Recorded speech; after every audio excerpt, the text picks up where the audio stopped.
अच्छा, नेक्स्ट जो last topic है चैप्टर नंबर 1 का, तो वो है कंटिन्यूटी ऑफ फंक्शन। अच्छा, कंटिन्यूटी ऑफ फंक्शन ग्राफ से मैं समझा देता हूँ कि ये हमारे पास कोई फंक्शन है, इसका ग्राफ है, यहाँ पे कोई पॉइंट है, लेट्स सपोज ये, और यहाँ पे ये हमारे पास इस तरह का ग्राफ आता है। ठीक है, एक मैं और ग्राफ देता हूँ। यहाँ पे ये जो पॉइंट x है, इसका ये ग्राफ है।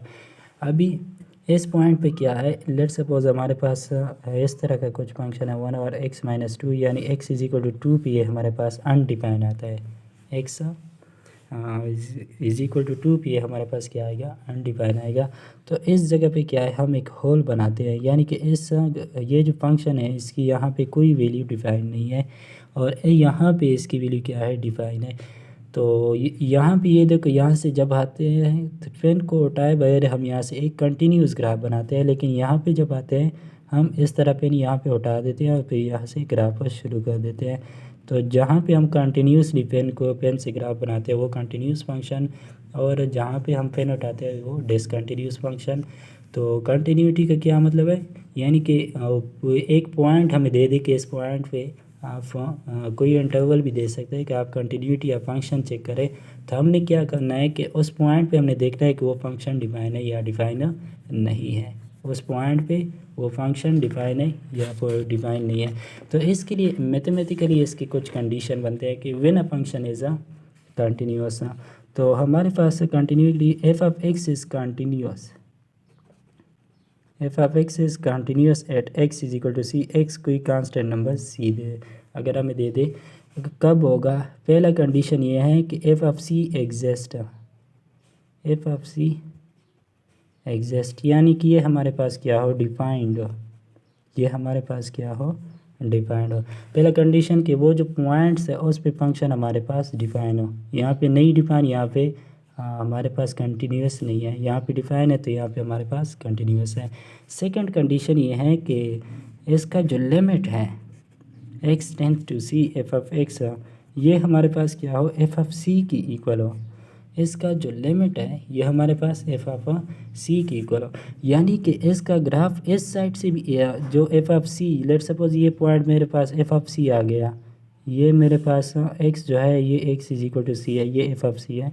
तो ग्राफ अगर हम राइट साइड से भी जाएँ तो वो हम f(c), इसका लिमिट जो बिहेवियर हो वो f(c) की तरफ जाए, और जो लेफ़्ट साइड से भी जाए तो ये क्या हो, f(c) की तरफ जाए। ये इसका कंडीशन है कि हमारे पास जो सिंगल लिमिट वहाँ पे एग्जिस्ट हो, एक तो ये डिफाइन होगा और ये एग्जिस्ट भी होगा। अच्छा, जब क्वेश्चन दिया जाए तो आपने चेक करना क्या करना होता है कि ये कंटिन्यूस है या नहीं।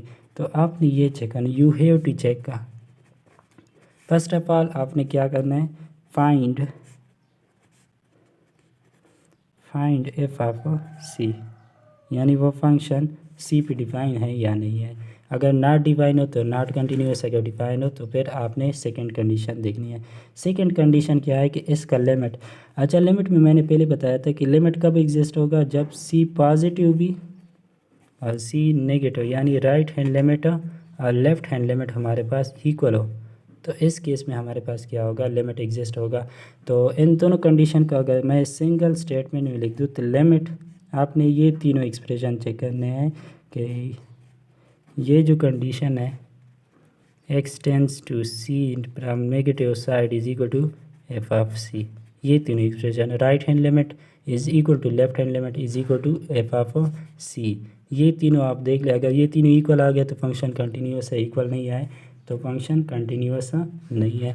अच्छा, नेक्स्ट जो है वन साइडेड कंटिन्यूटी,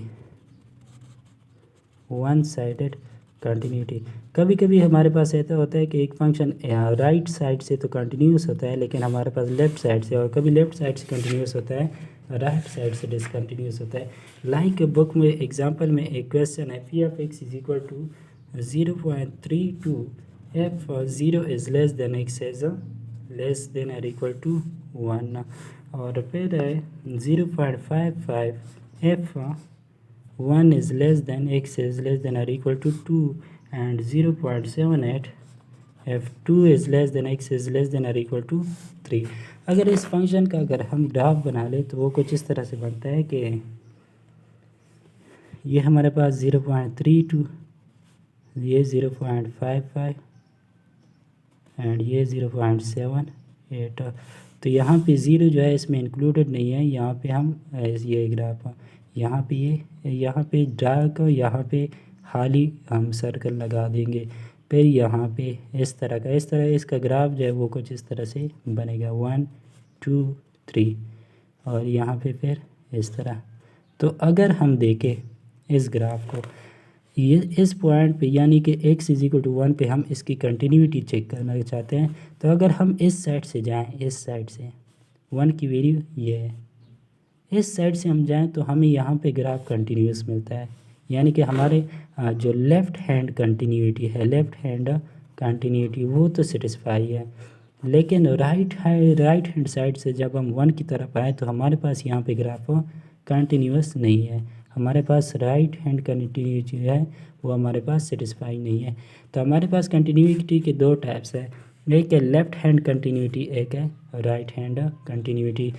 तो left hand continuity left side से यहाँ पे हम जाते हैं तो यहाँ पे ये डार्क सर्कल है, इसलिए यहाँ पे ये कंटिन्यूस है, यानी f(1) जो है वो हमारे पास डिफाइन है और यहाँ पे f(1) जो है यहाँ पे हमारे पास डिफाइन नहीं है। यहाँ से इसका जो राइट हैंड लिमिट है x tends to 1 from positive side, ये हमारे पास जो है वो डिफाइन नहीं है।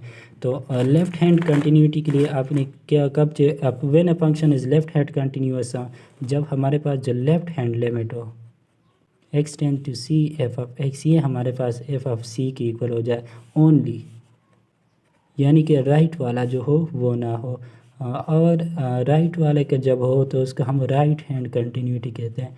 जो हमने फंक्शन कंटिन्यूटी की कंडीशन पढ़े थे तो उसमें हमने राइट और लेफ्ट दोनों का जिक्र किया था। अगर ओनली राइट हो तो वो राइट हैंड कंटिन्यूटी, अगर ओनली लेफ़्ट हो तो वो लेफ़्ट हैंड कंटिन्यूटी। अगर दोनों सेटिस्फाई हो जाए तो फंक्शन क्या होगा, कंटिन्यूअस होगा।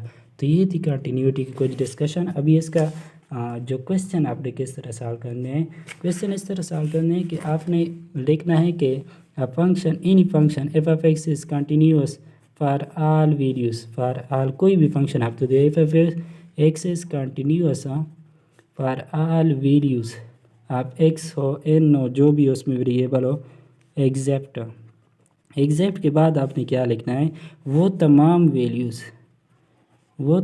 वैल्यूज़ जो मैंने डोमेन में डिस्कशन किए थे कि वो क्या होंगे, 1 और 0 के फॉर्म में नहीं होंगे, नेगेटिव का अंडर रूट नहीं होंगे, यानी ना हमारे पास अनडिफाइन होंगे जिसके लिए फंक्शन अनडिफाइन हो, और ना हमारे पास वो नेगेटिव नंबर यानी कम्प्लेक्स नंबर हमारे पास आएंगे।